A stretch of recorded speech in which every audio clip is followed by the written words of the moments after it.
Live from the KOIN Center in downtown Portland, this is KOIN 6 News. Watching out for you. Oh, looks like we got a Christian or Muslim bus driver. I'll stab you too. Move forward. Words of hate and intimidation. This video showing the mindset of Jeremy Christian just hours before the deadly attack. This is KOIN 6 News at 11. I'm Chris Holmstrom. And I'm Anna Canzano. We are gaining more insight into the mindset of the man accused of yelling anti-Muslim slurs at a teenage girl wearing a Muslim headscarf. And Jeremy Christian is facing murder charges for attacking the men who intervened on her behalf. Now we're learning he's under investigation. Police are looking at another alleged assault the night before the Mac stabbing. Our Jennifer Dowling joins us live, and she's digging deeper. Good evening, Jennifer. Good evening, Chris and Anna. A TriMet rider gave us new cell phone video that shows that Christian was acting irrationally just hours before that attack happened. Move forward. You're looking at cell phone video of Jeremy Christian on the Max. It was taken the night before the deadly attack. Oh, looks like we got a Christian or Muslim bus driver. I'll stab you too. Move forward.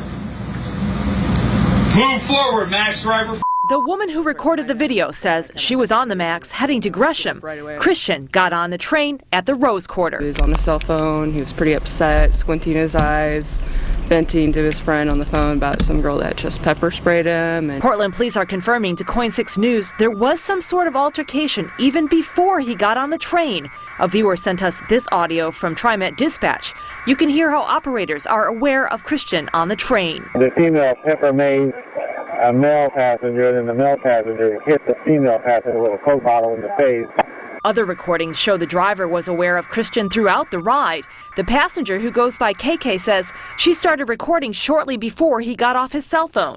Then he started talking to himself. He's complaining about the city, complaining about just Muslims, Christians, and it just got very violent very quick. And at one point starting to make threats. I'm about to stab.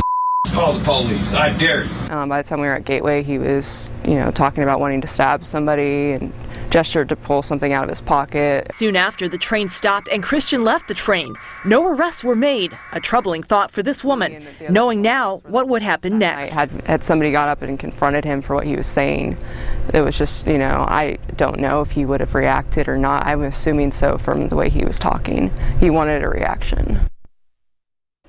And KK tells us that this whole incident has made her reconsider just how safe TriMet is and how responsive they are to incidents like this. Back to you. Jennifer, thank you. One woman made a point of attending a vigil this weekend in honor of the TriMet heroes. Rachel Macy wanted to meet the family of the Reed College student who died, and she had important information to share with them about his last moments.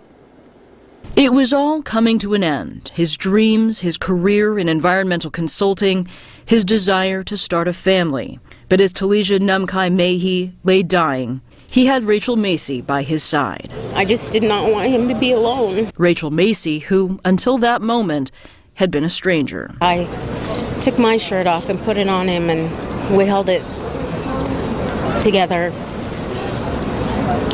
And I prayed. All I could do is pray for the man. And I told him, "You're a beautiful man. I'm so sorry the world is so cruel." Police say the college student was attacked as he came to the defense of a teenage girl wearing a hijab. Thousands gathered at the Mac station Saturday night to honor his selfless efforts and those of the two other men who intervened. Among the crowd, Talishan's family. I'm Talishan's mother, and his heart was big as the world. A heart Rachel encountered as it weakened toward a final beat. She's here because she wanted his family to know Talishan's thoughts as his life slipped away. Moments later, he just said, "Tell them. I want everybody to know. I want everybody on the train to know I loved them." About the only item of hers that Rachel says police did not collect as evidence, a small heart-shaped rock painted purple. It happened to be inside her pocket Friday night as she held him, and as he died, she gave that to his family as a memento. And we are keeping our eyes on the GoFundMe accounts that have been set up for these TriMet heroes. In all, get this, more than $650,000 has been raised to help the victims and also the families of the attack. Now, the stabbing survivor that you see right here, Micah Fletcher's GoFundMe page tonight, he posted these pictures of him revealing his wounds. Now, it says he's recovering, but it's going to be a lengthy process. You can find links to all the fundraiser websites at KOIN.com. And of course, be sure to stay with KOIN 6 News as we track developments from the deadly Max stabbings. We will be in court on Tuesday when the suspect is scheduled to go to court. For updates anytime, log on to KOIN.com. People in Northeast Portland's Laurelhurst neighborhood were ordered to stay in their homes for most of the day starting at 6:30 a.m. Yeah, and the search for a gunman ended with police arresting a man matching the suspect's description just before 5 tonight, nearly 11 hours later. And we're also just learning the man arrested is 51-year-old Michael Grube. Now, neighbors called police this morning to report a man walking with the gun in his hand near the intersection of Cesar Chavez and Burnside. Police say they made contact with him. They're not saying what prompted them to open fire on him, but they did so twice. After the first round of shots, the man ran a few blocks away where police caught up to him and shot at him again. He got away and disappeared into the neighborhood. Look, I come here from another country who are a really dangerous place, looking for a safe place. Now, after 2 years, this is coming so crazy. First was what happened last Friday in Hollywood Transit Center, and now just next to my street. And police say the man in custody is being held on an unrelated warrant. Again, his name is Michael Grube. An 11-year-old Vancouver girl vanishes from her home. Her body's found 2 days later. Now, 2 decades later, her killer is still out there. And in a similar case out of Utah, investigators are looking to see if the two cases are connected. In a KOIN 6 Unsolved, I traveled to 2 states to learn that there finally may be a break in the case. 1994, huge headlines coming out of the country. O.J. Simpson was on the run. Nancy Kerrigan attacked during practice. And here locally, the murder of Misty Micheletti. Somebody came in that house and they took Misty and they killed her. It was January 15th, 1994.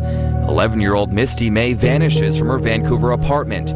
2 days later, her body found in the Columbia River. Police say she was sexually assaulted. Her killer never caught. Such a sweet little thing. I might as well have lost one of my own children because that's how close we were. Yvonne Sluter is Misty's grandmother, but her role was more like a second mom. This is one of my favorites. This is Misty getting her school award. From school awards to playing princess dress-up, Misty was a typical girl. You know, that little thing loved fairy tales, anything that was sweet and kind. She always wanted to just be a princess and be happy. It's these memories this family holds on to, but the nightmare of what actually happened lives on. On the night of her disappearance, Misty's mother was working the night shift. Misty was home with her 2 brothers. The next morning, she was gone. Yvonne remembers that morning vividly, waking up to a frantic call from her grandson. He said, "Grandma, Misty's gone." And I heard somebody talking, and somebody has taken her. Yvonne recalls him saying he heard somebody in the house that night, but at the time he didn't think anything of it and went back to sleep. Days later, fishermen found her body near the I-205 bridge. It destroyed my daughter. She just more or less went into a shell, and my grandsons, John and Josh, have nearly gone crazy, and now they just are shut away. As the investigation went on, the medical examiner found semen on Misty's body. That led to dozens of DNA tests. Kelly Carlson is Misty's aunt. And they had done them on close friends, family. They'd done background checks on everybody that was close to her, all the family members, any of Shelley's friends, any of the neighbors. But nothing came up. Boy, I've asked questions, hundreds of them, and I got very kindly told they couldn't tell me. 23 years later, still nothing. No answers, suspects, or closure. I keep thinking if I just had kept Misty with me. I'm sorry. Maybe she'd still be alive. I don't know. But just recently, through the power of social media, the family found a similar case to Misty's, one that could be a break in the case. This one out of Salt Lake City, Utah. The victim, 6-year-old Rosie Tapia. This corner unit here is where Rosie and her family resided back in '95. Jason Jensen is a private investigator. He was hired by Rosie's family. And around the corner here is the room that the children slept in. Right here is the bedroom window at ground level to where Rosie and her siblings were fast asleep. It was here where Rosie was abducted from her room, her body found in a nearby canal. Investigators say she was sexually assaulted and then drowned. This case, 22 years old. Any suspects in Rosie's case at this point? No, there was a person of interest though from the sister that did a composite drawing for the police in 2010. The person of interest was someone Rosie's sister did not know, but saw him with Rosie earlier in the night.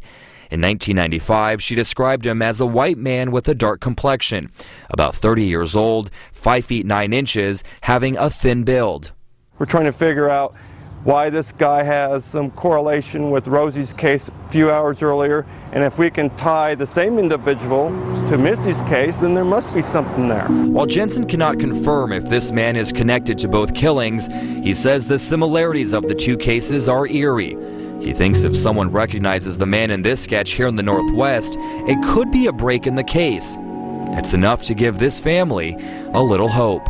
I still can't hardly face it, even after these years. And while they'll always miss this little girl, they tell me it's their faith that keeps them strong. I think she's at peace. I prayed and prayed and prayed that she is at peace, and I feel she is. And to me, that's really important.